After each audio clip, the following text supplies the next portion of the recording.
Para hadirin yang terhormat, kita lanjutkan ke acara selanjutnya, yaitu Simposium 1 KONAS 19 Perhati KL 2022 dengan tema A to Z in Allergic Rhinitis. Untuk memandu sesi ini, kami undang moderator kita, Dr. Niken Lestari Purbonegoro, spesialis telinga hidung tenggorok bedah kepala leher, subspesialis alergi imunologi konsultan. Kepada Dr. Niken, kami persilahkan untuk memulai acara. Assalamualaikum warahmatullahi wabarakatuh. Salam sejahtera, selamat pagi para profesor, dokter, sejawat, Bapak Ibu sekalian. Pagi ini saya mendapatkan tugas sebagai moderator pada Simposium 1 dengan judul A to Z in Allergic Rhinitis.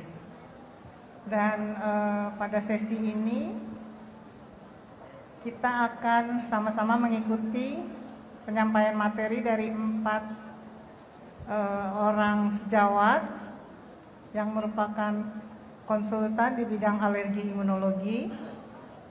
Dan untuk mempersingkat waktu, saya undang pembicara pertama, Dr. Arief Darmawan, spesialis THT BKL, subspesialis alergi imunologi konsultan, MKes, yang akan menyampaikan materi dengan judul Air Pollution and its Impact on Allergic Rhinitis. Saya persilahkan Dr. Arief.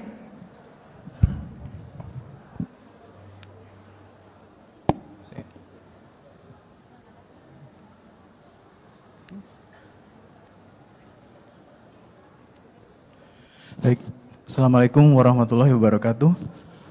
Salam sejahtera buat kita semua. Terima kasih Dr. Niken sebagai moderator. Yang terhormat juga para peserta, profesor, dokter sekalian. Izinkan saya mempresentasikan materi yang mungkin sangat hangat dibicarakan bila kita melihat beberapa orang-orang atau yang berkonsen di bidang alergi imunologi dan khususnya berhubungan dengan perubahan iklim. Sebagai pendahuluan, sebagai mereview kita semua bahwa rhinitis alergi itu suatu penyakit yang tidak menular. Jadi tidak semua pilek itu tentu membutuhkan antibiotik, tidak semua pilek itu juga membutuhkan terutama antivirus atau lain sebagainya. Itu beberapa sejawat kita di dokter anak sering melakukan pemberian antivirus seperti itu. Namun rhinitis yang termasuk yang non-infeksi dan ini harus kita bisa screening dari sejak awal. Karena dia tidak menular dan juga tidak mengancam jiwa sehingga sering kita menganggap hal tersebut suatu hal yang biasa saja. Namun tanpa sadar pasien akan datang pada kita pada suatu kondisi di mana quality of life-nya sudah menurun. Dengan polip nasi, dengan konka hipertrofi, dengan epistaksis berulang, dengan snoring, dengan otitis media berulang, atau dengan reflux asam lambung yang berulang juga. Kita akan datang dalam kendasan komorbid seperti itu. Secara klasik gejala rhinitis alergi sudah kita kenal, ada 4 gejala kardinal. Beringus, encer jernih, tersumbat yang mungkin mengganggu juga, gatal hidung pada anak langsung epistaksis dan sebagainya, dan juga ada bersin-bersin yang cukup banyak. Yang jadi masalah adalah sebetulnya quality of life yang terganggu, itu yang tidak kita sadari oleh kita. Kita terus bergelut hanya dengan medikamentosa saja tanpa kita mempelajari dasar dari underlying disease penyakit tersebut. Dari situ problem itu belum selesai, mengingat kesadaran dari kita sendiri. Problem berikutnya adalah masalah polutan atau polusi udara. Prevalensi saat ini saja sudah 10-30%. Jadi kurang lebih 10 pasien kita mungkin 3 orang itu mungkin mempunyai potensi alergi.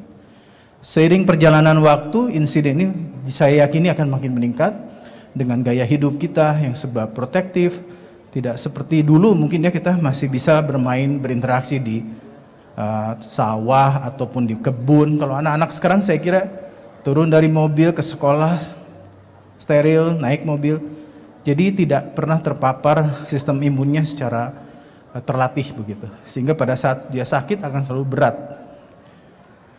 Prediksi ini tahun 2050 68% populasi dunia itu akan di kota. Tentu polusi karena urbanisasi, industrialisasi, ya, itu akan semakin banyak hal tersebut. Beberapa dikatakan polusi udara yang banyak itu seperti di slide, dari pembakaran asap kendaraan atau polusi di dalam rumah tangga maupun di outdoor seperti itu. Hal-hal seperti ini sering kita tidak sadari. Namun bila kita melihat efek dari fisik yang dikenakan oleh akibat air polutan ini, tentu kita akan melihat bahwa kasusnya infeksi saluran pernafasan atas itu semakin hari semakin banyak. Di berbagai penelitian sudah jelaskan adanya hubungan yang sangat signifikan antara polusi udara dengan rinitis alergi khususnya. Sehingga kita bisa paham bahwa dengan memahami proses patogenesi dasarnya, kita bisa melihat bahwa polutan itu sendiri itu berperan sebagai agent yang bisa memacu proses alergi, atau dia berkombinasi dengan alergen yang ada di sekitar kita. Jadi dengan memahami pola lingkungan, genetik landscape dari seorang pasien kita, itu akan kita melihat suatu penata laksanaan yang lebih holistik pada satu pasien alergi. Ini saya kira teori dasarnya bahwa penyakit alergi itu berhubungan dengan genetik, sosioekonomi, gaya hidup, dan tentu lingkungan. Genetik kita tidak bisa berbuat apa-apa. Sosioekonomi, beberapa penelitian mengatakan bahwa sosioekonomi yang rendah katanya gampang. Tidak, menurut saya ini sosioekonomi menengah. Kalau alergi itu menengah ke atas, saya kira lebih banyak kasusnya. Gaya hidup tadi seperti yang saya ungkapkan, dan juga lingkungan. Nah, untuk khusus lingkungan yang tentu tidak bisa dipisahkan adalah masalah perubahan cuaca, climate change atau polusi udara, seperti tadi pembakaran asap mesin, kemudian ozon dan lain sebagainya, nitroksida dan lain sebagainya. Ini interaksi ini harus kita pahami dalam satu proses pasien. Ini adalah gambar sederhana bahwa polusi udara di satu sisi, perubahan cuaca di satu sisi itu berpengaruh terhadap berbagai alergen atau biopartikel yang ada di udara.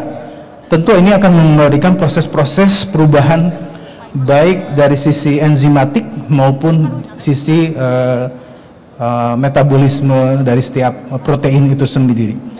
Dan juga ada terjadi perubahan-perubahan dari proses agen protein yang ada. Sehingga inilah yang akan mengganggu, merusak epitel. Apa saja epitel? Mukosa hidung, osteometrial kompleks, muara tuberosius, middle ear itu sendiri karena proses inflamasinya yang terjadi secara sistemik itu akan terjadi. Dan beberapa jurnal dikatakan pada telinga, infeksi telinga luar, otitis eksternal yang berulang berhubungan dengan hipersensitif tipe 1 itu sudah terjadi yang disebut dengan remodeling pada proses yang secara tidak langsung akibat adanya alergen biopartikel ini. Biopartikel alergen ini semakin hari semakin berubah, berinteraksi dengan keadaan lingkungan dan cuaca. Secara imun respon ya seperti teori-teori hipersensitif, ada degranulasi, kemudian dan sebagainya.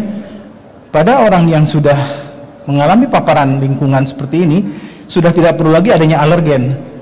Dia akhirnya cuaca dingin, cuaca berdebu, atau cuaca panas, dia langsung memicu suatu proses alergi seperti bersin dan lain sebagainya. Tanpa harus dia terpapar suatu protein seperti mite, ataupun tungau, atau debu rumah, atau kucing, dan lain sebagainya. Ini pun sama dari satu jurnal 2018 yang menyatakan bahwa ternyata interaksi antara perubahan cuaca, urbanisasi, kemudian polusi udara, kemudian perubahan suhu di pagi, siang, malam berbeda cukup tinggi, ini ternyata membuat perubahan-perubahan dari alergen-alergen yang ada. Swing ini seperti serpih kulit binatang dan sebagainya, dia akan aktif, menguap gitu. Kalau siang hari itu lebih menguap berterbangan.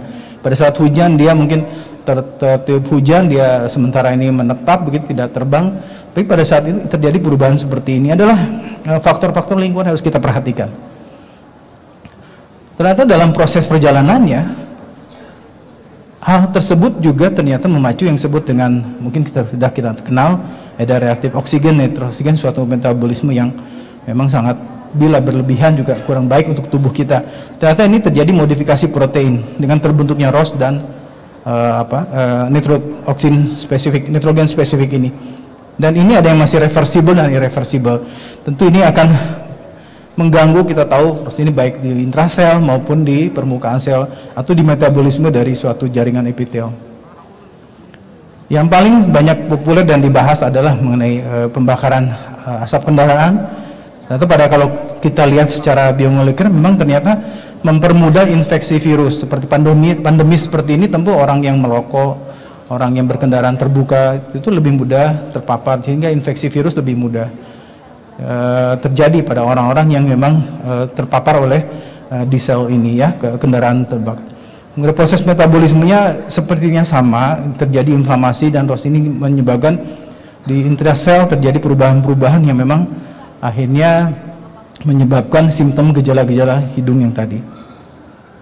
Ini contoh-contoh yang terjadi secara biomolekuler saja, bahwa efek outdoor polutan ini atau asap rokok dan lain terhadap respirasi, kita bisa melihat terjadinya penebalan dari mukosa atau sekret. Kita tahu ada mukosilia itu mukos blanket itu ada dua, so dan gel layer itu ternyata menebal pada orang-orang yang terpapar diesel. Kemudian pada asap rokok yang asap hitam begitu, itu juga sama, terjadi proses biomolekuler yang terjadi degranulasi, sehingga bisa terjadi karena orang-orang jadi hipersensitif karena proses bukan alergennya tapi karena paparan air polutan tadi.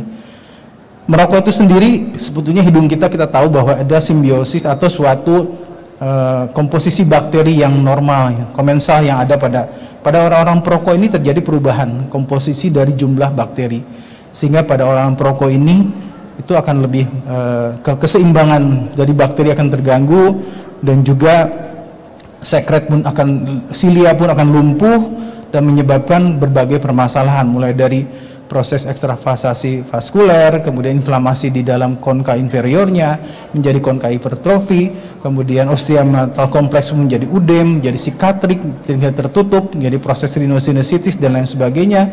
Dalam proses perjalanan dari remodeling terbentuk polip dan seterusnya. Bila postnasal drip yang terus juga merangsang adenoid menjadi aktif, tonsil pun menjadi aktif, dan itu menyebabkan adenoid hipertrofi di satu sisi. Ini adalah kira-kira seperti singkatan bahwa efek polutan atau iritan atau alergen itu mekanismenya hampir sama akhirnya pada proses ritis alergi itu sendiri, mulai dari sensitasi, kemudian ada reaksi alergi fase cepat, fase lambat, dan sebagainya yang sudah kita bisa pelajari. Bahwa yang paling penting bahwa polutan itu sendiri menyebabkan kerusakan dari interjunction sel, sehingga sel itu menjadi renggang, ikatan antar sel renggang, sehingga polutan atau itu bisa masuk langsung ke dalam interjunction menuju langsung submukosa dan proses menyebabkan yang disebut dengan reaksi berantai dari proses inflamasi, atau yang kita kenal suatu proses yang seperti reaksi atom begitu ya. Tata laksananya bagaimana? Nah, ini memang yang paling penting pada saat ini adalah avoidance. Avoidance di sini kita harus kenali contoh-contoh. Avoidance memang sulit, tapi minimal kita meminimalisir proses-proses yang ada. Seperti meminimalisir debu yang ada di rumah, karena debu tidak mungkin kita 100%, tapi minimal di kamar tidur atau di rumah yang dia interaksi cukup lama, itu dia bisa diminimalisir dalam kondisi saat infeksi rinitis A-nya sedang berat. Namun bila sudah terkontrol, kita harus membiasakan kembali anak berinteraksi dengan lingkungan. Jadi avoidance ini kita harus lihat, tidak hanya secara sederhana tidak boleh, tidak begitu, tapi kita harus melihat kondisi pasien, karena dia tetap harus berinteraksi dengan lingkungan. Tapi pada saat kondisi akut, tentu kita hindari interaksi dengan protein-protein yang bisa menyebabkan hal tersebut.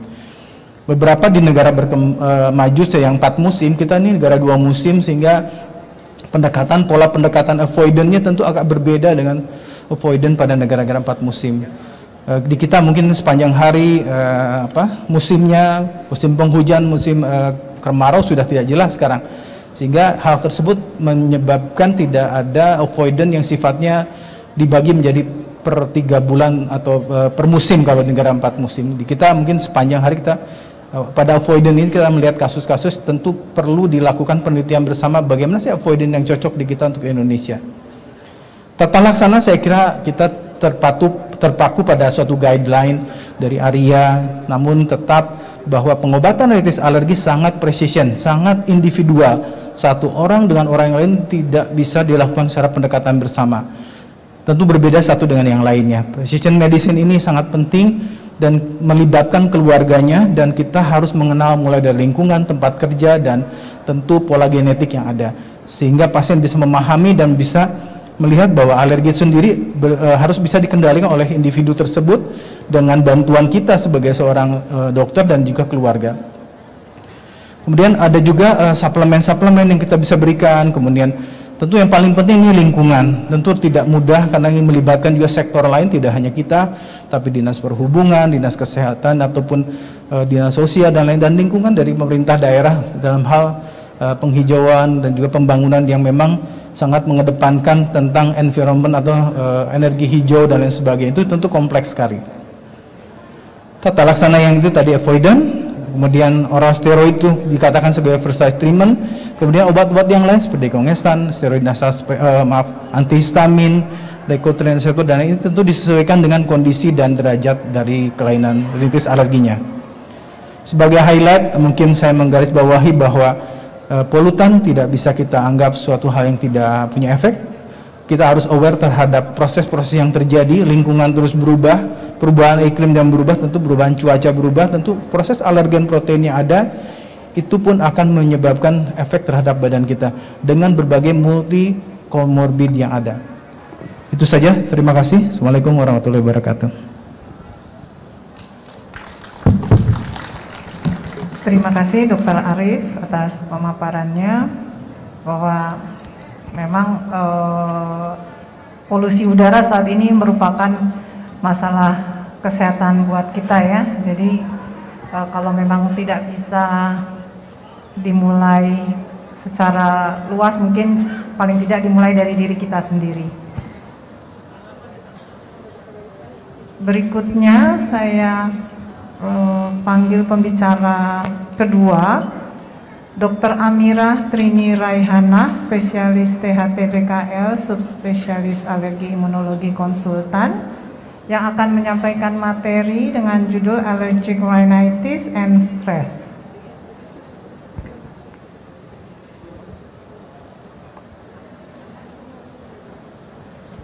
Silahkan Dr. Amirah.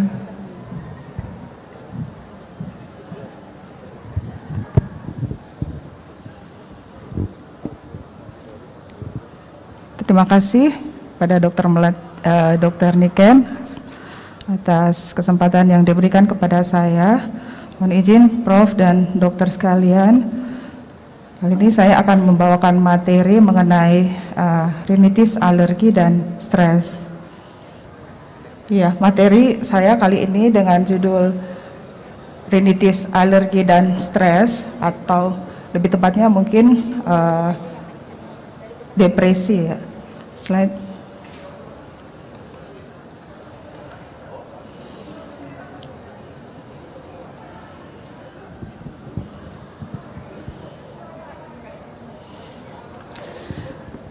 Jadi kita tahu bahwa rinitis alergi adalah inflamasi kronis dari saluran napas bagian atas yang diperantarai oleh imunoglobulin E. Dan dari data epidemiologi ditemukan sekitar 10 hingga 40% dari populasi di seluruh dunia mengalami rinitis alergi, di mana prevalensinya terus meningkat, yang akan mempengaruhi kualitas hidup pasien dan mengganggu aktivitas sehari-hari. Sedangkan depresi ditemukan insidensinya sekitar 20,6 hingga 38,7% dari seluruh penderita rinitis alergi. Dan tentu saja bila rinitis alergi disertai dengan depresi, akan penata laksanaannya akan menjadi lebih sulit dan tentu saja akan membutuhkan biaya yang lebih besar. Risiko pada pasien rinitis alergi yang berkembang mengalami depresi angkanya ditemukan sekitar 1,82 kali dibanding dengan individu yang normal. Slide.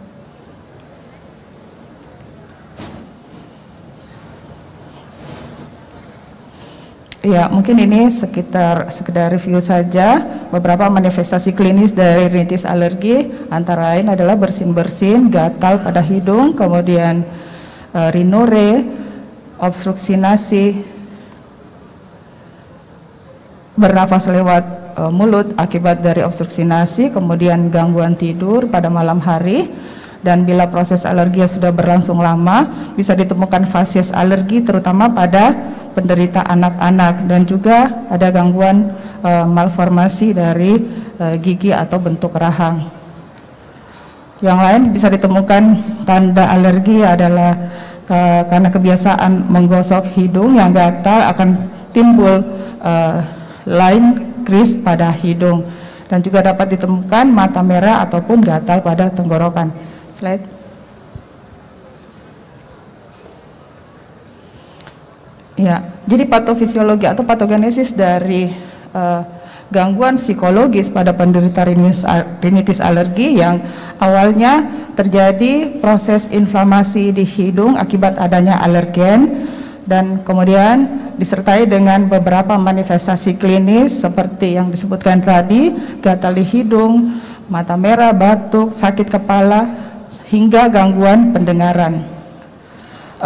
Keluhan-keluhan ini itu bisa mempengaruhi mental pasien. Apabila dia sudah berlangsung lama, pasien kadang merasa putus asa, keluhan tidak sembuh-sembuh, sudah minum obat lama, ya, dan akan mempengaruhi status mental pasien, dan selanjutnya akan berpengaruh pada kualitas hidup pasien dan mengganggu aktivitas sehari-hari. Ya, ini tampak skema hubungan antara stres atau depresi dengan rinitis alergi. Yang pertama disebutkan depresi merupakan faktor risiko terjadinya rinitis alergi. Dari beberapa literatur disebutkan bahwa anak yang lahir dari ibu yang mengalami gangguan psikologis pada saat usia prenatal itu akan berisiko menderita rinitis alergi atau asma ataupun penyakit atopi lainnya. Yang kedua, rinitis alergi sebagai atau gejala yang ditimbulkan oleh rinitis alergi ini akan menyebabkan depresi, dan inilah yang paling banyak ditemukan. Kalau rinitis alergi gejalanya semakin berat dan durasi atau lama penderita rinitis alergi itu, maka angka kejadian depresinya akan semakin besar. Yang ketiga, depresi sebagai komorbid dari rinitis alergi, atau depresi ini terjadi bersamaan dengan rinitis alergi.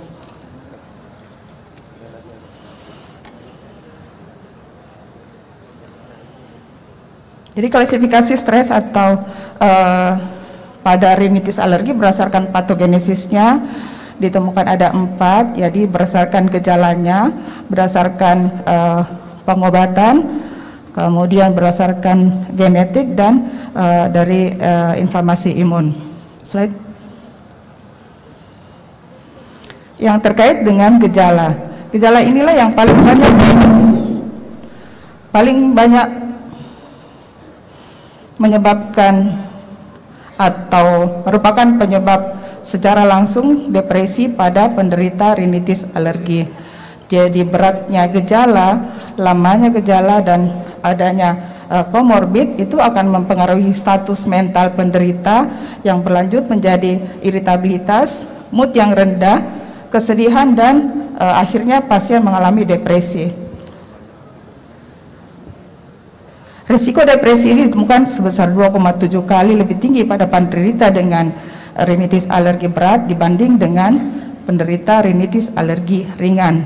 Dan apabila rinitis alergi disertai dengan sinusitis, asma, maka skor gejala depresi ini lebih tinggi dibanding dengan tanpa komorbid. Bahkan pada gejala yang berat, itu bisa menimbulkan suicidal behavior atau keinginan pasien untuk bunuh diri. Ya, semoga ini tidak terjadi ya pada pasien-pasien kita. Slide. Kemudian yang terkait dengan pengobatan. Depresi bisa timbul akibat kekhawatiran pasien terhadap efek samping dari pengobatan. Ya, kalau kita tahu bahwa pengobatan rinitis alergi itu bisa saja dia berlangsung lama dan beberapa medikamentosa yang diberikan itu kadang menimbulkan kekhawatiran pasien akan efek samping obat, ya, dan juga pemakaian obat-obatan ini biasanya berlangsung lama. Depresi juga bisa terjadi akibat efek samping dari obat-obat itu sendiri, ya. Dari literatur disebutkan bahwa pemakaian Montelukast itu ada efek samping menyebabkan depresi. Jadi berdasarkan data tadi sebaiknya pemberian obat-obatan itu harus dilakukan assessment sebelumnya mengenai artinya kita harus melakukan anamnesis yang mendalam dan lebih detail mengenai gejala-gejala pasien, termasuk juga gejala-gejala atau gangguan jiwa yang dirasakan oleh pasien, dan juga diperlukan monitoring selama pemberian obat-obatan.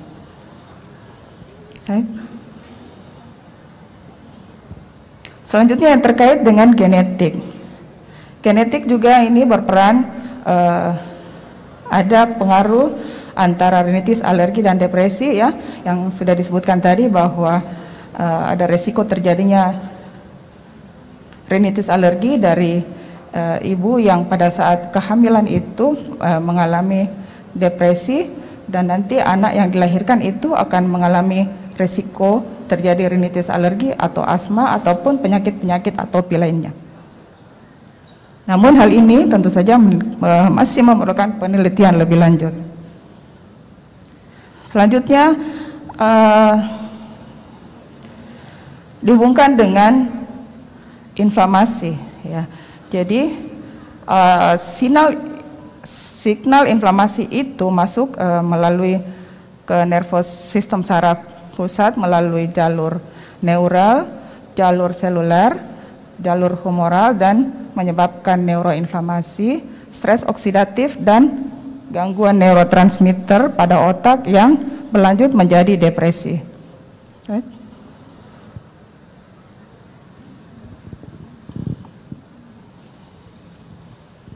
Jadi adanya persepsi stres itu akan mengaktifkan HPA system yang dimulai dengan sekresi dari kortikotropin releasing hormone yang selanjutnya akan menginduksi sekresi dari adenokortikotropic hormone melalui lobus anterior dan dari kelenjar hipofise.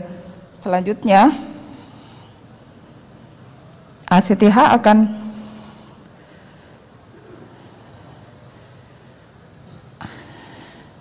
mengaktifkan sekresi dari kortikoid melalui korteks adrenal dan katekolamin melalui medula adrenal.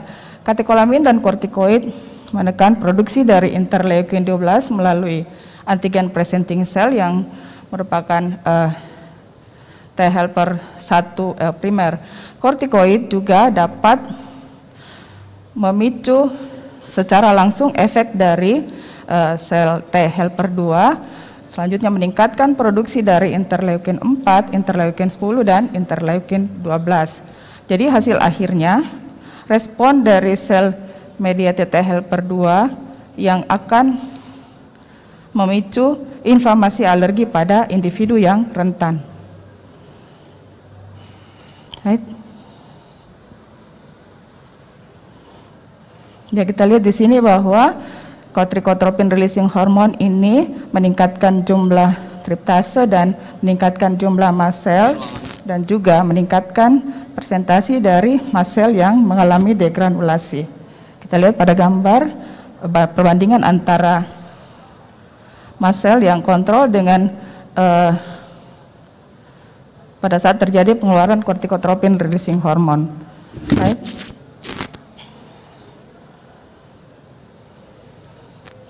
Jadi diagnosis depresi atau stres pada rinitis alergi itu sebaiknya dimulai dengan identifikasi atau anamnesis yang secara detail.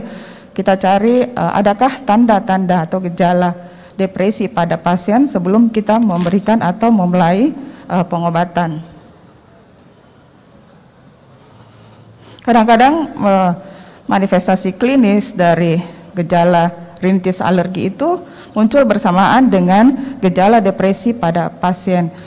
Diagnosis tentu saja untuk depresi ini sebaiknya dilakukan oleh seorang psikiatris untuk mendapatkan diagnosis yang tepat, dan tentu saja nanti penata laksanaannya juga akan menjadi lebih tepat.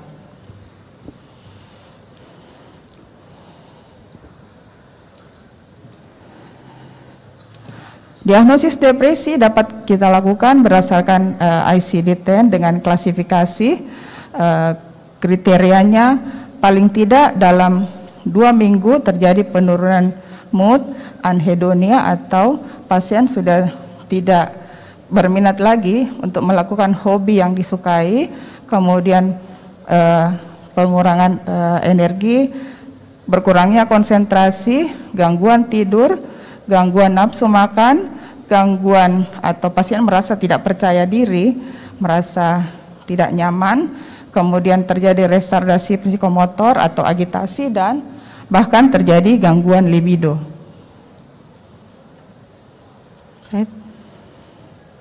Slide.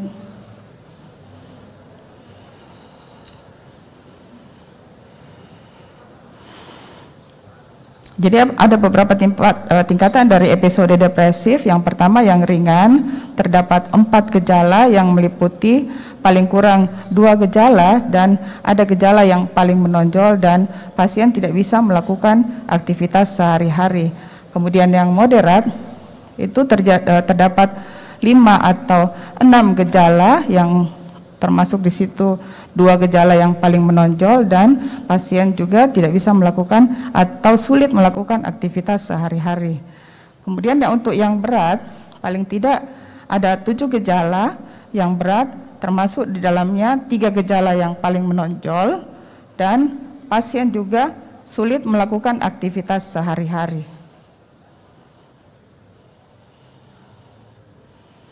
Untuk yang major depressive disorder, pada pasien sudah ditemukan gejala yang berat yang meliputi gangguan psikotik, termasuk di dalamnya adalah delusi, halusinasi, dan stupor.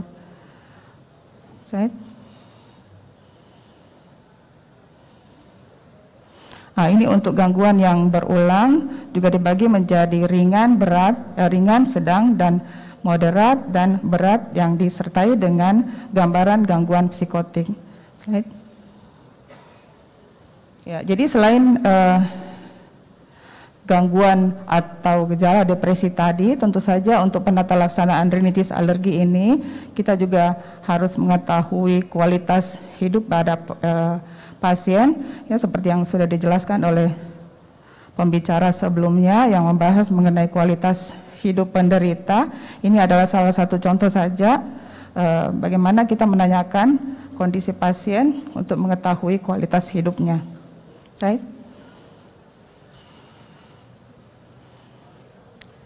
Ya, ini dijelaskan bahwa depresi itu bisa disebabkan yang ada hubungannya dengan penata laksanaannya. Jadi depresi timbul akibat kekhawatiran yang berlebihan pada pasien mengenai efek samping dari obat-obatan, dan depresi juga bisa ditimbul secara langsung akibat obat itu sendiri. Dan dengan demikian diperlukan asesmen yang lebih teliti sebelum kita melakukan terapi, dan tentu saja follow up sesudah terapi tersebut.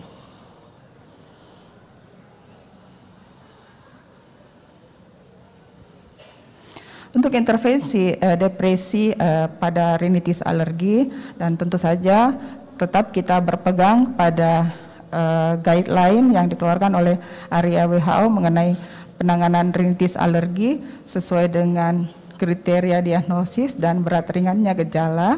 Kemudian bila ditemukan ada depresi, tentu saja sebaiknya kita konsulkan ke kita butuhkan intervensi dari seorang psikologis, dan terapi suportif lainnya boleh diberikan vitamin, probiotik, ataupun antidepresan. Right?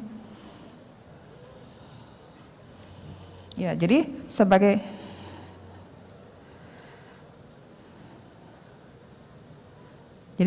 kesimpulan, kondisi psikologis seorang penderita rinitis alergi itu sangat dipengaruhi dari beratnya gejala. Lamanya penderita mengalami rinitis alergi juga tergantung dari pengobatan, manifestasi klinis yang timbul yang sangat mempengaruhi aktivitas hidup sehari-hari dan juga berpengaruh terhadap penurunan kualitas hidup penderita.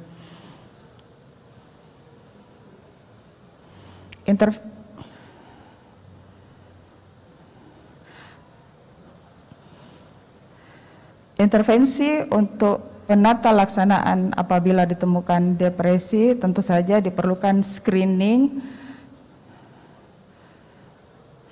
yang baik dari pasien apakah ada gejala gangguan mental atau depresi, dan sebaiknya diagnosis ini dilakukan lebih awal untuk penata laksanaannya juga menjadi lebih baik. Sekian, terima kasih, semoga bermanfaat. Wassalamualaikum warahmatullahi wabarakatuh. Terima kasih Dr. Amira.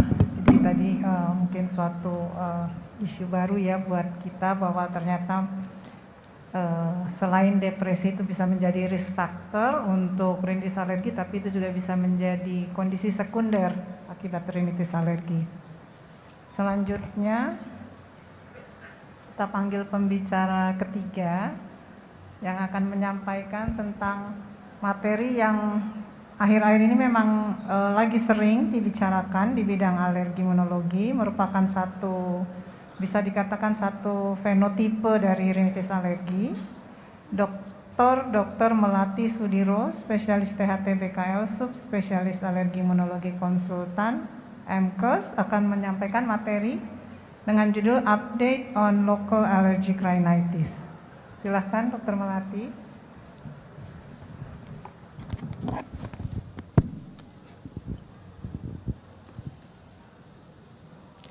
Assalamualaikum warahmatullahi wabarakatuh. Selamat siang sejawat semua. Terima kasih Ibu Moderator atas kesempatan yang diberikan kepada saya untuk sekedar mengerefresh, menyegarkan kembali ingatan kita tentang adanya satu fenotip rinitis alergi yang saat ini banyak underdiagnosed sehingga tidak mendapatkan terapi yang tepat. Topik pada siang ini adalah local allergic rhinitis sebagai dengan nasal allergen challenge sebagai alat diagnostiknya.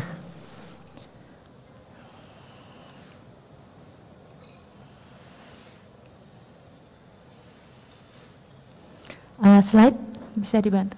Ya, ini adalah outline yang ingin saya sampaikan. Slide. Jadi tadi sudah disampaikan oleh Dr. Niken bahwa local allergic rhinitis atau rinitis alergi lokal adalah suatu fenotipe baru dari rinitis alergi, tetapi mempunyai endotype yang tipe 2 hipersensitivitas, tipe 2 nasal inflammation. Sebagai definisi rinitis alergi lokal adalah rinitis, fenotipenya rinitis dengan karakteristik gejala yang tadi juga sudah disampaikan Dr. Arif, sama persis dengan rinitis alergi, ya ada hidung tersumbat, kemudian bersin, hidung beringus dan juga hidung gatal. Kemudian tetapi pasien ini tidak memperlihatkan hasil skin prick testnya yang positif, jadi skin prick testnya negatif. Karakteristik gejalanya khas, tetapi skin prick test negatif. Kemudian tidak didapatkan atau tidak dideteksi adanya IgA spesifik di dalam serum, namun memperlihatkan nasal allergen challenge yang positif. Nah, kita ingat lagi kembali, sedikit mengingatkan perbedaannya tadi dengan rinitis alergi. Pada rinitis alergi ada karakteristik gejala hidung yang sama, kemudian dia diperantarai oleh IgA sehingga skin prick testnya positif, atau juga ditemukan IgA spesifik di dalam serum, dan nasal allergen provocation testnya dia positif. Jadi ketiga tesnya akan memperlihatkan hasil yang positif pada rinitis alergi. Nah, kalau kita sama-sama melihat bagian ini, pada rinitis kronis kita bagi sebagai grup kelompok rinitis alergi dan kelompok rinitis non alergi. Akan kita lihat pada kelompok rinitis alergi ada dua grup saja, yaitu rinitis alergi yang tadi sudah disampaikan dengan adanya sistemik atopi, dan rinitis alergi lokal yang ini tanpa disertai dengan sifat atopi yang sistemik. Setelah itu ada kelompok berikutnya adalah rinitis non alergi yang merupakan cukup banyak juga prevalensinya di luar rinitis alergi. Secara epidemiologi saat ini belum ada studi populasi, namun dikatakan bahwa 24,7% dari rinitis atopi non atopi ini ternyata akhirnya didiagnosis sebagai LAR. Ya, di negara Asia itu prevalensinya ternyata cukup rendah, yaitu kurang dari 20% dibanding Western. Dan Randon dan kawan-kawan, nah Randon ini juga yang banyak meneliti, kalau sejawat membuka jurnal akan terlihat bahwa Randon ini cukup banyak meneliti tentang rinitis alergi lokal, mengatakan di Western itu prevalensinya cukup tinggi, ya 50-75% dari individu non atopik. Hamizan juga melakukan penelitian mengatakan bahwa dia menemukan IgA spesifik di mukosa hidung hanya sebesar 10,2%. Tidak ada perbedaan pada dewasa dan anak-anak untuk kasus lokal allergic rhinitis ini. Nah, yang menarik juga prevalensinya itu cukup tinggi pada remaja atau young adult, ya. Kemudian pada wanita yang tidak merokok tetapi mempunyai gejala hidung persisten, moderate severe terhadap rinitis. Jadi dia tidak merokok tetapi dia mempunyai gejala hidung yang persisten dan moderate severe. Kemudian juga pada alergi konjungtivitis, asma, dan paling sering gejala yang ditimbulkan oleh LAR ini adalah gatal pada hidung dan hidung beringus. Sementara kita ingat sama-sama pada rinitis alergi yang utama adalah hidung tersumbat, ya. Jadi ada sedikit perbedaan walaupun gejalanya secara umum sama. Nah, ini kita akan lihat bagaimana patofisiologinya dan mekanismenya sehingga kita lihat nanti secara endotype. Nah, gambar ini memperlihatkan pada saat alergen masuk ke dalam tubuh kita, masuk ke dalam jalan nafas, maka dia akan berikatan dengan sel dendritik. Sel dendritik yang berada di permukaan mukosa, ya, lumen mukosa airway kita. Kemudian dia akan berikatan tersebut akan masuk ke dalam limfoid, jaringan limfoid, untuk membangkitkan sel T helper 0 atau T helper naif menjadi TH1 dan TH2, di mana pada individu atopi TH2 yang akan berikatan dengan sel B, dengan limfosit B, maka mulai dia akan bergerak dari tadi masuk ke afferent lymphatic, dia akan masuk ke efferent lymphatic vessels. Di sana kemudian terjadi ikatan antara IgG dengan memori selnya. Kemudian adanya IgG dengan afinitas yang tinggi akan membawa imunoglobulin E itu masuk kembali ke lymph node, ya. Di sana akan terjadi lagi mekanisme dengan high affinity IgA, maka akan terlihat ikatan antara IgA dengan sel mast yang kemudian bergerak kembali dia masuk ke aliran pembuluh darah. Nah, di bagian 2 ini baru akan terlihat. Pada LAR kita lihat di bagian bawah Maaf saya nggak punya pointernya. Kalau kita lihat gambar yang di bawah, maka pada saat dia masuk ke aliran pembuluh darah, ikatan antara IgA dengan sel masnya tidak terlalu banyak.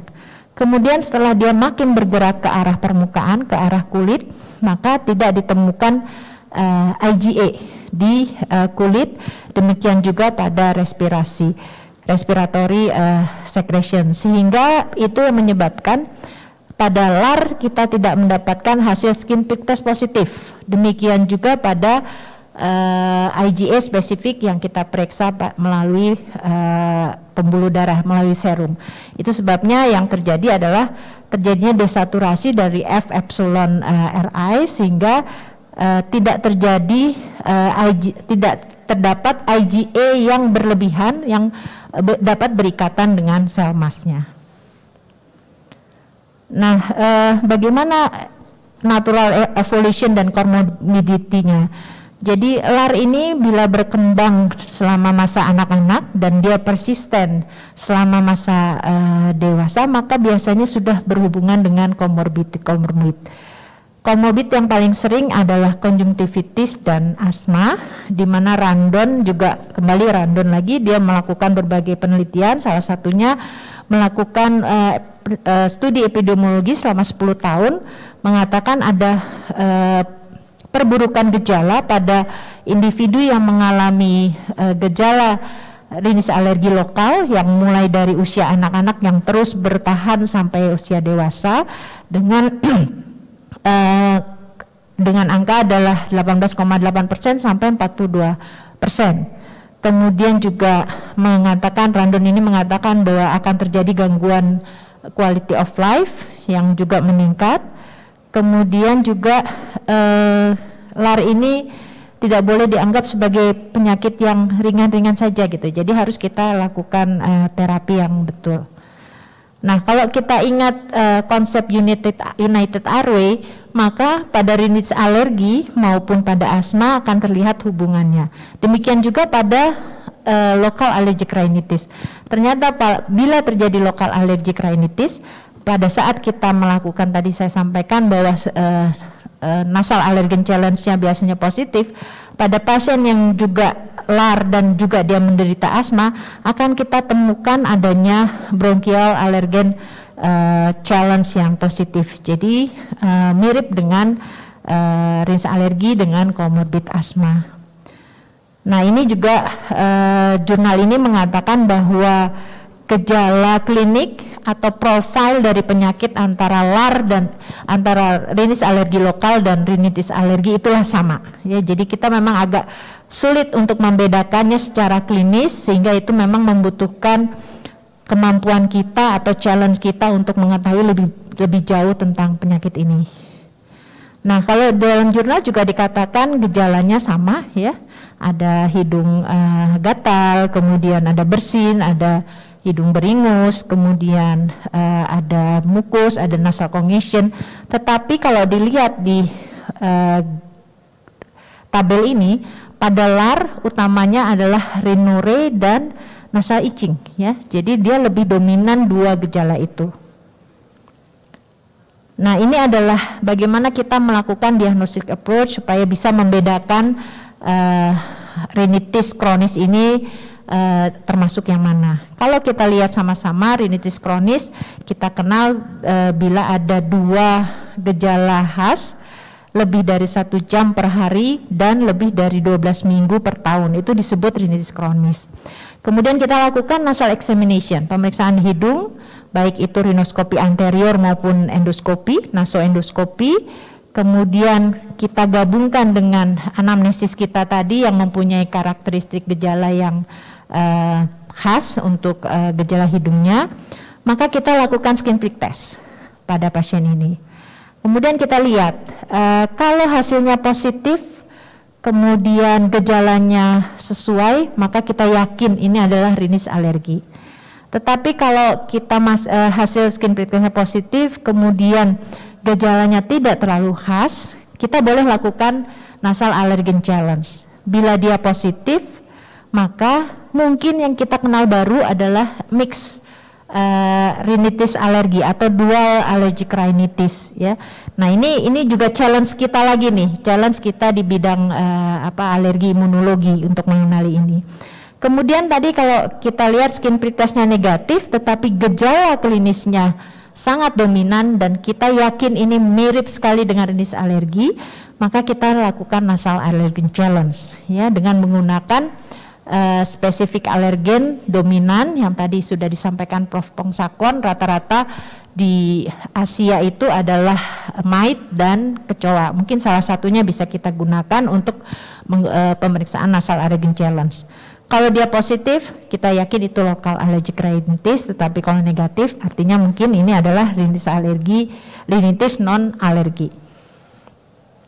Nah, ini ada mungkin bagian yang lebih mudah lagi kita mengenalinya, di mana pada rinitis alergi kita akan melihat tadi nasal allergen challenge-nya positif, kemudian kita bisa menemukan serum IgA spesifik di darah, dan pasti skin prick test positif atau bronchial allergen challenge-nya positif. Pada rinitis alergi yang lokal, yang terlihat positif hanya nasal allergen challenge, kemudian tidak ditemukan IgA serum pada pembuluh pada darah, dan juga tidak ditemukan skin prick testnya yang positif ya. Jadi skin prick testnya negatif.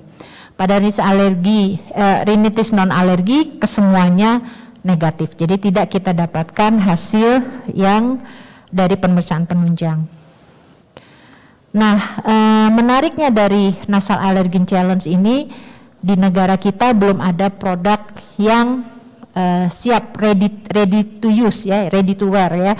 Jadi kalau di Western atau di Eropa mereka bisa menggunakan berbagai modalitas. Jadi tersedia alergen-alergen untuk melakukan nasal allergen challenge. Karena nasal allergen challenge ini adalah salah satu tool yang sangat berguna untuk membedakan gejalanya apakah ini lokal allergic rhinitis atau rinitis alergi, dan merupakan suatu pemeriksaan yang gold standard. Nah, pemeriksaan nasal allergen challenge ini merupakan pemeriksaan yang sederhana sebetulnya, aman dan cukup murah menurut peneliti-peneliti di negara barat, dan wajib menggunakan reagen yang terstandarisasi untuk keamanan. Ya, reaksinya sama seperti skin prick test, memperlihatkan reaksi hipersensitivitas tipe 1. Nah, kalau pada skin prick test kita mempunyai fase wash out dari obat-obat supaya memperlihatkan hasil yang baik pada saat skin prick test, maka pada pemeriksaan nasal allergen challenge juga kita lakukan hal tersebut. Jadi bisa kita lihat sama-sama dalam tabel ini bahwa pemberian antihistamin topikal harus kita hentikan 4-5 hari sebelum kita melakukan nasal allergen challenge. Kemudian kortikosteroid topikal itu 2-3 hari sebelum kita melakukan pemeriksaan. Berbeda pada rinitis alergi ya dokter, ini kan kita boleh memberikan intranasal kortikosteroid pada pemeriksaan skin prick test. Kemudian juga yang ada di kita adalah antihistamin sistemik. Antihistamin sistemik tetap wash out-nya adalah 7 hari. Kemudian leukotrien mereka tidak punya rekomendasi. Kemudian pemberian dekongestan topikal juga harus dihentikan 2 hari sebelum tes. Jadi cukup banyak obat-obatan terutama yang topikal yang harus dihentikan sebelum kita melakukan nasal allergen challenge. Indikasinya adalah pada pasien-pasien dengan rinitis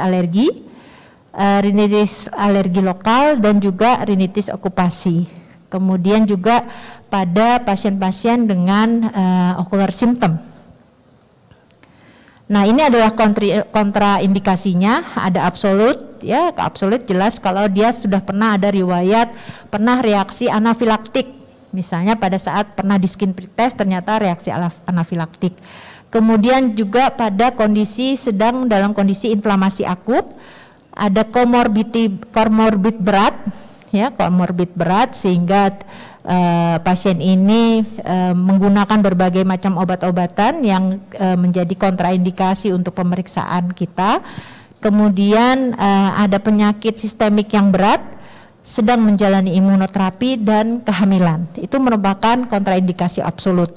Sedangkan kontraindikasi relatif biasanya adalah anak usia di bawah 5 tahun karena alasan kooperatif ya. Dia mungkin belum kooperatif. Kemudian yang juga relatif adalah penggunaan ekstrak alergen yang tidak standar ya. Untuk kontraindikasi temporer yang menarik adalah vaksinasi. Jadi pada pasien yang akan kita lakukan nasal allergen challenge dan dia baru vaksinasi, maka kita harus menundanya dulu sampai 1 minggu setelah vaksinasi terakhir. Kemudian juga kalau ada infeksi tadi kita harus menunggu sampai 4 minggu setelah sembuh. Kemudian kalau pasiennya sedang atau baru menjalani tindakan bedah, maka kita tindakannya harus ditunda sampai 6-8 minggu dengan harapan sudah terjadi healing ya, wound healingnya sudah terjadi sehingga pada saat kita melakukan nasal allergen challenge itu memberikan hasil yang seperti kita harapkan.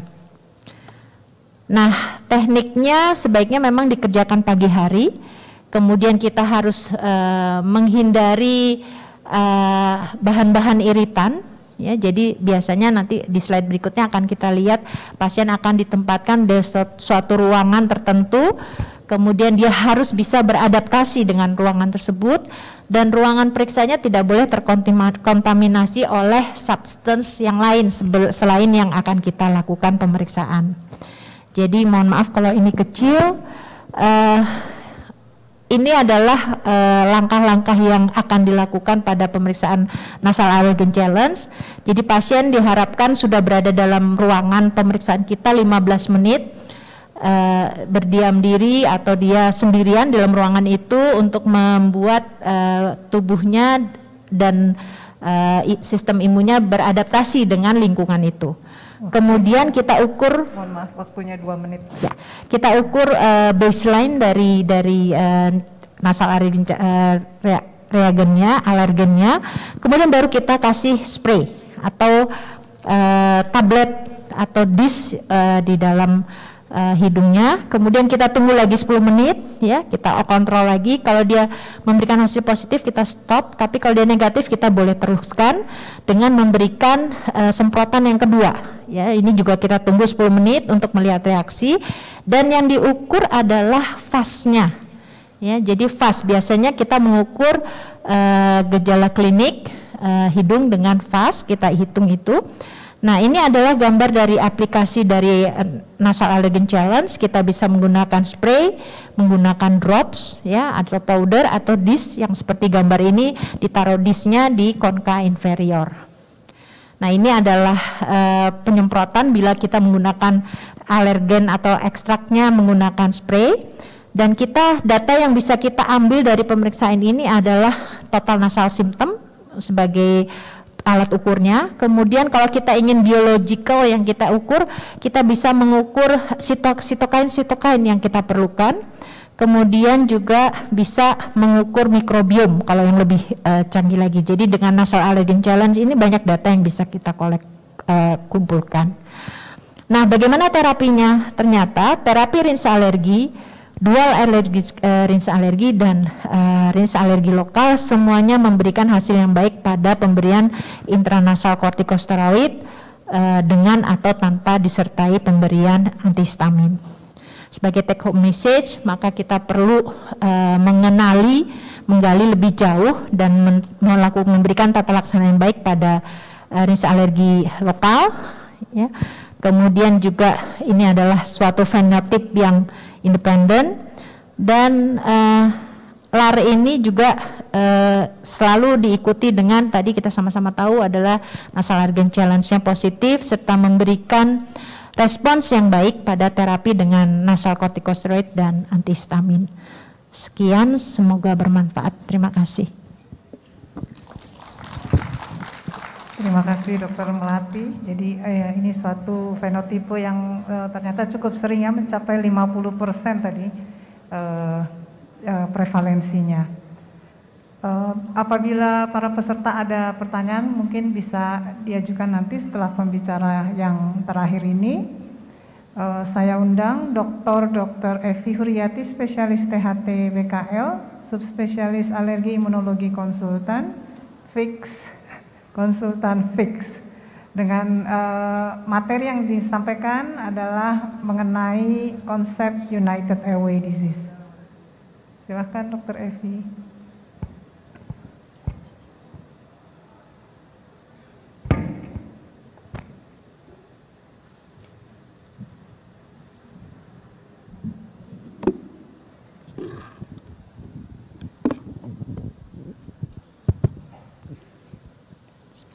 Bismillahirrahmanirrahim. Assalamualaikum warahmatullahi wabarakatuh. Selamat siang, Profesor, Dokter, sejawat semuanya. Terima kasih kepada panitia dan Dr. Niken selaku moderator yang telah memberikan kesempatan kepada saya untuk mempresentasikan makalah dengan judul Emphasizing United Airway Disease, Allergic Rhinitis and Asthma.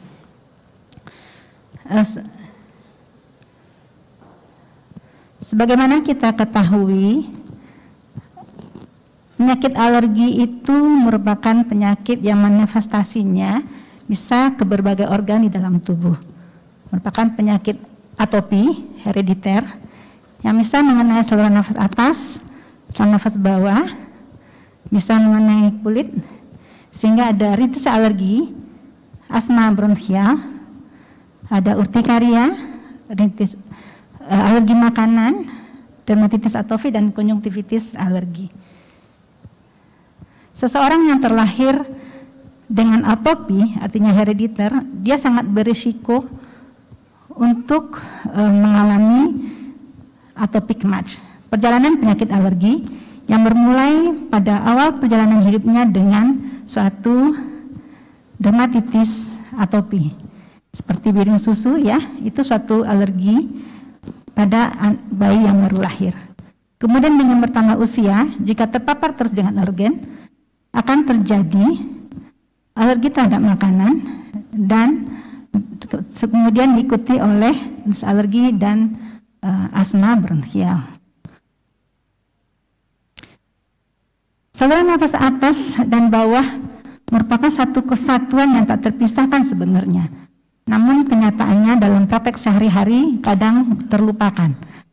Sementara kita tahu saluran nafas atas, penyakit alergi yang terbanyak di situ adalah rhinitis alergi dengan berbagai komorbidnya seperti konjungtivitis, rhinosinusitis, LARS seperti yang diterangkan oleh Dr. Melati. Sedangkan pada saluran nafas bawah adalah asma bronchial.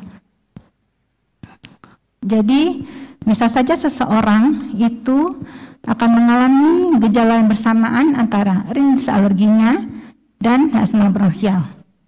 Namun ada juga pada beberapa kasus yang memang dia hanya manifestasi klinis berpantas alergi atau asma bronchial. Jadi kedua penyakit ini merupakan penyakit yang bersamaan, yang harus kita pahami secara bersama, mempunyai prevalensi yang tinggi dan biaya pengobatan yang tinggi. Dan tentunya hal ini akan mempengaruhi kualitas hidup seseorang. Seseorang yang mengalami keluhan-keluhan alergi, rhinitis alergi, apalagi asma, tentu tidak akan bisa bekerja maksimal, tidak akan bisa belajar dengan baik, bahkan untuk tidur pun akan terganggu. Jikalau kita melakukan kontrol yang baik terhadap rhinitis alerginya, maka pada pasien dengan atopi ini akan memperbaiki juga kontrol terhadap asmanya. Mekanisme antara patologi alergi dan asma merupakan hal yang hampir mirip sekali. Secara epidemiologi, 19-38% dari pasien bisa alergi itu memiliki asma. Dan 30-80% pasien asma itu akan menderita alergi. Artinya pasien-pasien asma yang banyak datang pada dokter paru itu sampai 80% dia akan menderita rhinitis alergi. Tinggi sekali angkanya. Dan ini prevalensi ini paling banyak kita temui pada anak ya, karena sesuai dengan perjalanan atopic match tadi, dan pada dewasa muda. Tentunya kita harus selalu bagaimana memahami gejala pada alergi itu sendiri. Alergi merupakan suatu penyakit atopi yang terinflamasi pada mukosa hidung setelah terpapar alergen yang diperantarai oleh mediasi imunoglobulin E. Mana kita di praktek sehari-hari sudah banyak kita temui, gejalanya adalah khas sekali. Bukan bersin-bersin, gatal pada hidung, gatal pada mata, diikuti rinorea, dan fase selanjutnya akan terdapat sumbatan pada hidung. WHO ARIA membagi atas intermittent dan persisten, tergantung berapa lama dan berapa banyak serangannya, sedangkan berapa severity-nya adalah apakah mild, moderate, severe. Seseorang yang menderita alergi sangat berisiko untuk asma, sehingga kontrolnya harus kita lakukan dengan baik. Sedangkan asma itu sendiri didefinisikan sebagai sensitisasi terhadap alergen juga, ya. Dan alergik asma merupakan fenotipe yang terbanyak pada asma yang ditemukan dalam sehari-hari. Seseorang yang menderita asma akan menderita wheezing, menderita sesak nafas, bahkan batuk. Batuknya itu khas biasanya pada pagi hari atau malam hari karena ada paparan dari iritan dari dingin. Nah, ini penyakit asma merupakan penyakit yang sangat heterogenitas, di mana kan dipengaruhi oleh genetik, pada orang obesitas juga, dipengaruhi oleh lingkungan, ya. Lingkungan yang banyak alergennya tentu akan sangat mempengaruhi seseorang yang atopi. Juga asap rokok, polusi, ya. Pada penyakit asma akan ditemui nanti epitel yang udem dan hipersekresi di mukus yang akan menimbulkan bronkokonstriksi, dan ini nanti akan menimbulkan gejala-gejala wheezing, batuk, sesak nafas tentunya, sampai bahkan tidak bisa bicara dengan baik kalau orang sesak nafas. Nah, ini seperti saya katakan tadi, kalau asma itu The Global Initiative Asma GINA yang menerangkan bagaimana gejala-gejala yang terjadi, sedangkan pada alergi adalah WHO ARIA, ya, dari inflamasi pada mukosa hidung dengan gejala-gejala yang klasik. Jadi sebenarnya hal yang hampir sama, tapi karena organnya berbeda, manifestasinya agak berbeda. Sistem saluran nafas atas dan bawah itu mempunyai kemiripan yang sama seperti saya katakan tadi, karena dia sangat mirip secara histologi, secara fisiologi dan patofisiologi. Ada beberapa mekanisme yang bisa menerangkan konsep United Airway Disease ini. Dua saluran nafas yang bersatu artinya dalam fisiologi hidup kita. Karena mempunyai faktor genetik yang sama, kemudian kemiripan dalam anatomi dan interaksi antara persarafan hidung dan paru sendiri. Kemudian mediator inflamasi yang akan mempengaruhi gejala antara kedua saluran ini adalah mirip. Jadi kalau seandainya kita terpapar alergen, alergen itu bisa akan mempengaruhi, berperan sampai ke saluran nafas bawah nantinya. Dan kedua penyakit ini merupakan didominasi oleh imun respon THR2 yang memproduksi nanti interleukin 4, interleukin 5 dan 13. Dan ini suatu reaksi hypersensitivity tipe 1, di mana artinya dia bisa terjadi keadaan yang sangat emergensi, bisa terjadi shock anafilaktik. Sekarang ini dikatakan bahwa antara alergi dan asma itu ada satu sindroma, common allergic rhinitis and asthma, di mana keduanya dapat gejala fase sensitisasi, gejala terjadinya fase reaksi alergi tentunya, kemudian yang dimediasi oleh mediator THR2. Jadi kita lebih menjelaskan bagaimana kita harus memahami bahwa hubungan antara alergi dan asma itu sangat kuat.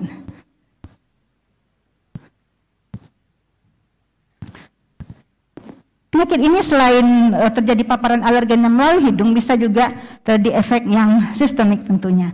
Kemudian ada efek refleks nasobronchial, di mana nanti paparan alergen itu dari hidung akan mempengaruhi nanti ke sistem nervus trigeminus, kemudian melalui jalur eferen nanti akan masuk ke vagus sehingga akan mempengaruhi sistem dari kontraksi otot polos di trachea. Selain itu juga dengan adanya inflamasi pada hidung, akan menyebabkan terjadinya udem pada mukosa hidung, pada kongka, sehingga sumbatan hidung ini akan mengakibatkan seseorang akan bersulit bernafas, sehingga pasien itu akan bernafas melalui mulut, dan tentunya alergen ini akan langsung masuk ke laring, langsung ke paru. Tidak akan terjadi sistem protektif dari hidung yang berfungsi untuk menjaga kelembapan hidung, ya, menjaga, memproteksi masuknya berbagai alergen.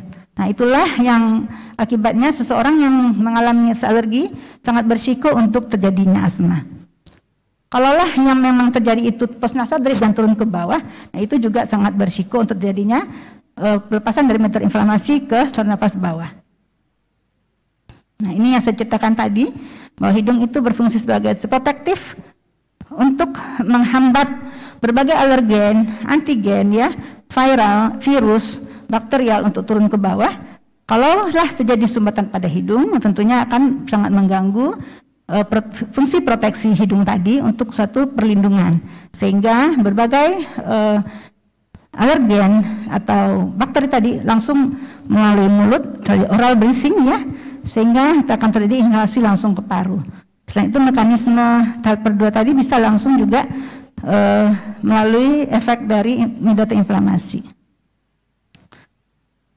Ini sudah tadi bahwa ada efek dari neuromodulation, kemudian ada postnasal drip yang sangat berpengaruh untuk jika terjadi alergen masuk ke hidung akan turun ke sistem saluran nafas bawah. Nah, secara patologi tentunya akan didapatkan bahwa antara saluran nafas atas dan bawah akan dilindungi adanya mukus, adanya berbagai surfaktan dan mikrobiota. Di mana jikalau pada kondisi-kondisi terjadinya paparan alergen, nah pada saluran nafas atas tentunya akan mempengaruhi tight junction di epitel, kemudian akan terjadinya udem, akan terdapatnya berbagai sekret sehingga akan mengganggu dari fungsi hidung itu sendiri. Sedangkan pada saluran nafas bawah itu akan terjadi pembesaran dari benda otot polos, dan yang mempengaruhi terjadinya respirasi pada pasien akan menimbulkan bronkokonstriksi. Artinya di sini United Airway Disease antara alergi dan asma mempunyai hubungan yang sangat kuat karena respon inflamasi yang sama, kemudian kemiripan alergen yang akan mempengaruhi kedua saluran nafas tadi, dan adanya refleks nasobronchial. Nah, bronkokonstriksi pada trachea ini akan sangat mempengaruhi seseorang yang menderita asma, yang biasanya ini tinggi kondisinya pada pasien-pasien dengan rinitis alergi. Sehari-hari dalam praktek kita dapatkan bahwa kenyataannya berbeda. Praktek seorang dokter THT dengan dokter anak misalnya, respirasi, atau dengan dokter paru, menganggap kedua sistem ini berbeda. Tentu hal ini akan menyulitkan dalam penata laksanaan yang dilakukan. Sementara kedua sistem saluran nafas atas dan bawah itu memiliki kemiripan histologi dan fisiologi, sehingga kita harus memandang kedua penyakit ini harus diterapi dengan baik, harus sekali jalan. Harus kita tanyakan ke pasien dengan rinitis alergi, apakah dia ada serangan-serangan seperti sesak nafas yang berbunyi menciut, apakah sampai sesak, sehingga itu harus kita pentingkan. Ini tentang perbedaan di mana memiliki kemiripannya pseudostratified epitel, tapi di submukosa itu berbeda. Nah, bagaimana kita menata laksana pasien dengan rinitis alergi dan asma? Tentunya karena ini merupakan penyakit atopi, sangat diperlukan suatu edukasi. Edukasi sangat penting supaya pasien paham bagaimana menghindari terhadap alergen, bagaimana menghindari terhadap iritan yang akan menyebabkan serangan pada dirinya. Keluarga juga harus mengetahui bagaimana dari kondisi penyakit pasien, kemudian bagaimana mengontrol lingkungan, kemudian memahami bahwa pengobatan yang diberikan secara medikamentosa itu hanya sebagian besar adalah untuk mengatasi kondisi saat itu. Dan yang terakhir, jikalau tidak bisa secara medikamentosa, diperlukan suatu imunoterapi. Dalam melakukan edukasi, kita harus menerangkan ke pasien bahwa rinitis alergi dan asma itu merupakan penyakit herediter genetik, yang artinya di sini dikatakan sembuh tidak, tapi yang penting adalah pasien dalam kondisi sehat, tidak boleh dalam serangan. Dan kita harus menerangkan bagaimana pengobatan yang harus mereka lakukan. Dan itu artinya tidak memberi ketakutan kepada pasien, tapi menjelaskan bahwa mereka bisa hidup secara normal kalau bisa mengendalikan lingkungan dan mengendalikan alergen yang akan terpapar pada hidung dan saluran nafas bawahnya. Kontrol lingkungan yang terbanyak menyebabkan alergi dan asma itu adalah kutu debu rumah. Kemudian juga binatang ya, seperti kucing atau anjing. Ada juga seorang itu alergi terhadap makanan ya, atau di luar negeri ada polen, ada insektisida. Jadi setelah kita pasien berusaha menghindari avoidance, nah tentunya harus diberikan terapi medikamentosa supaya pasien terbantu pada alergi yang merupakan fase awalnya. Tentu antihistamin yang utama kita berikan dahulu, tergantung nanti WHO area sudah membagi setelah kita mendiagnosis seperti dikatakan tadi, ada alergi intermiten ringan, intermiten sedang berat, persisten ringan, atau persisten sedang berat. Artinya di sini kita sudah mengklasifikasikan pasien ini di mana golongan seperti penyakitnya saat ini. Jadi setelah edukasi, avoidance, nah karena histamin merupakan meter inflamasi yang tentunya kalau diberikan pada tahap intermiten ringan hanya antihistamin. Tapi kalau sudah sampai persisten sedang berat, kortikosteroid intranasal merupakan pilihan utama ditambah dengan antihistamin. Artinya kita harus menilai dan memfollow up pasien. Pasien harus selalu diedukasi untuk kontrol, karena ini merupakan penyakit yang terkontrol harusnya. Waktunya tinggal 2 menit lagi. Ya. Sedangkan pada asma itu diperlukan satu bronkodilator. Jadi artinya di sini Unified Airway Disease, alergi asma memerlukan suatu penata laksanaan secara multidisipliner, memerlukan penanganan secara bersama antara seorang dokter THT tentunya, dokter anak di mana penyakitnya terbanyak pada anak, serta dokter paru. Nah, perlu kerjasama yang baik sehingga pasien kita akan selalu sehat, walaupun mempunyai kelainan atopi, tapi mereka selalu dalam kondisi sehat tanpa serangan. Terima kasih. Assalamualaikum warahmatullahi wabarakatuh. Terima kasih Dr. Evi. Silakan duduk di depan. Kepada 3 pembicara yang lain dimohon untuk naik ke mimbar. Pada Bapak Ibu sekalian sejawat, apakah ada pertanyaan?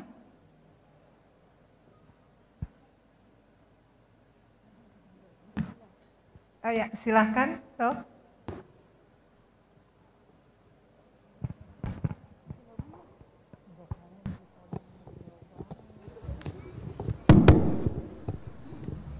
Baik, tes.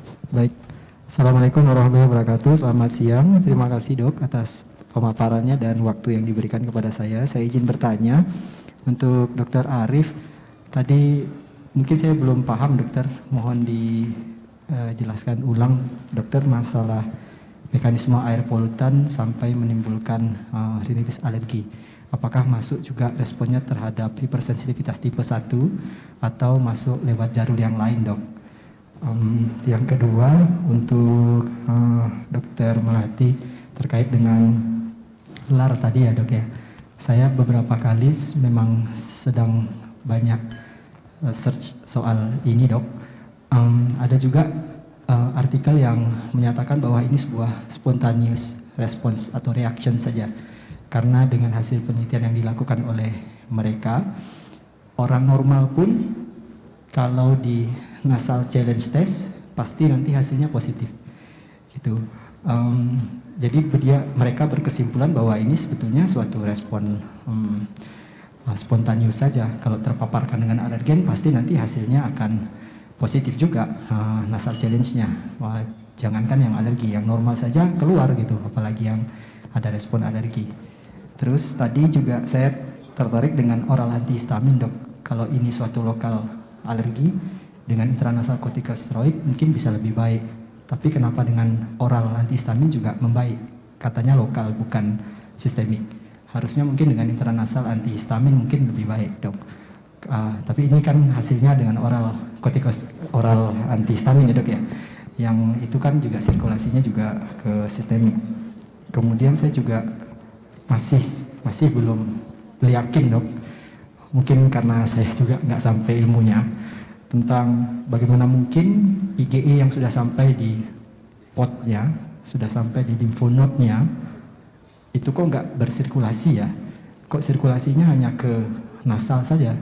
Harusnya kalau sudah sampai ke portnya atau ke limfonodnya, kan alamiahnya juga akan sampai ke circulating yang nanti juga akan terdeteksi dengan IgE spesifik, Dok.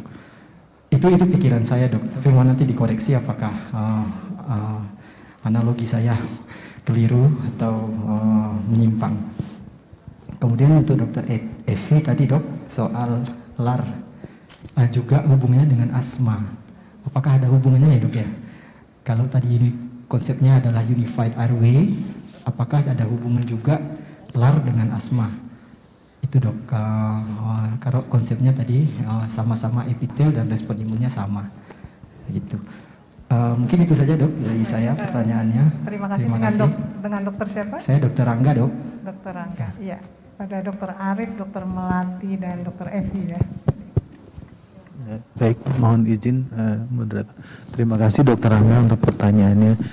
Memang mekanisme pasti sampai saat ini masih kontroversi. Biasanya kalau kita lihat mereka dicoba pada hewan coba yang dipaparkan suatu polutan. Mekanisme yang bisa terjadi itu mulai dari menipisnya mucous blanket atau hilangnya mucous blanket, kemudian juga mulai lumpuhnya silia, kemudian terjadi perubahan dari pemendekan silia. Ada beberapa yang hal tersebut dikatakan. Kemudian kedua adalah perubahan dari interjunction cell dan juga penetrasi langsung dari si polutan itu sendiri terhadap kerusakan mukosa yang terjadi. Jadi secara sederhananya seperti itu, Dok, mungkin untuk memahaminya. Namun bila dijelaskan lebih jauh, saya pahami memang ada beberapa akibat polutan itu sendiri berpengaruh terhadap modifikasi protein dari alergennya. Kemudian juga polutan ini sendiri juga memacu atau merangsang beberapa enzim-enzim yang seharusnya dia, salah satunya enzim yang tadi saya paparkan NADH itu adalah sebagai suatu enzim proteksi tubuh sebetulnya. Namun pada kondisi tertentu pada hewan coba tikus ini malah jumlahnya menjadi banyak, justru terjadi kerusakan memacu maksud saya proses cytokine storm atau badai sitokin yang terjadi, dan itu pun mekanisme yang sama terjadi proses di rinitis alergi itu sendiri. Mungkin sementara itu dari saya. Terima kasih. Baik, terima kasih Dokter Rangga untuk pertanyaannya. Memang kalau penelitian masih banyak mencari misteri dari rinitis alergi lokal ya. Jadi lokal allergic rhinitis ini masih banyak yang diketahui dan tidak diketahui, sehingga dalam perkembangannya cukup banyak penelitian-penelitian. Ya, jadi memang semua orang seperti kita melakukan skin prick test, semua orang kalau kita berikan histamin atau kontrol positif pasti dia akan memberikan reaksi. Nah, ini juga hampir mirip gitu ya. Jadi pada orang-orang normal tanpa gejala kemudian diberikan nasal allergen challenge yang ternyata positif, bisa saja dia ada yang tadi yang di slide saya ada yang disebut rinitis alergi dual, ya, jadi dia memperlihatkan hasil juga yang positif, atau dia tidak memberikan hasil nasal allergen challenge-nya yang signifikan, artinya dia memberikan reaksi tetapi reaksinya sangat ringan, ya. Kemudian untuk obat, untuk medikamentosa betul bukan oral antihistamin tetapi adalah topikal antihistamin dan topikal intranasal kortikosteroid yang memberikan terapi yang signifikan untuk penurunan gejala. Nah, yang terakhir itu ada di tadi slide saya yang karena sayangnya nggak punya pointer ya, jadi tadi menerangkannya agak susah. Jadi pada saat sudah terjadi ikatan IgA dengan sel mas, kemudian dia bergerak kembali ke arah dari limfoid, dia masuk ke efferent, kemudian dia keluar. Nah, di situ ada suatu mekanisme yang dimana IgA yang spesifik yang sudah berikatan tadi harus berikatan lagi dengan epsilon RI sebagai reseptornya. Nah, pada orang-orang dengan rinitis alergi lokal ternyata terjadi desaturasi dengan ikatan tersebut, sehingga dia tidak mempunyai IgA spesifik yang cukup banyak untuk berikatan dengan reseptornya. Akibatnya di dalam pembuluh darah tidak terdapat IgA spesifiknya, sama seperti di kulit, sehingga pada saat kita melakukan tes yaitu skin prick test atau kita periksa IgA spesifik pada serum, dia tidak memberikan hasil yang signifikan dengan gejala kliniknya. Mungkin itu bisa membantu menjawab, Dr. Rangga. Makasih.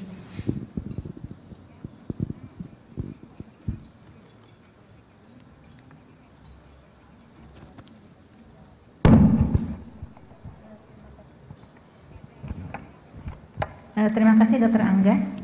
Jadi kalau Dr. Melati tadi mengatakan lokal allergic rhinitis itu hubungan dengan allergic rhinitis ya.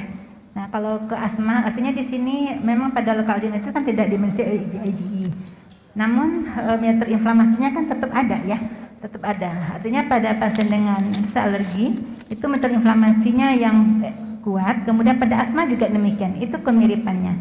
Tapi akhirnya nanti apakah dia akan mengalami allergic lokal rhinitis juga tergantung bagaimana kuatnya kondisi inflamasi di situ. Begitu Dr. Angga. Bukan karena IgE-nya.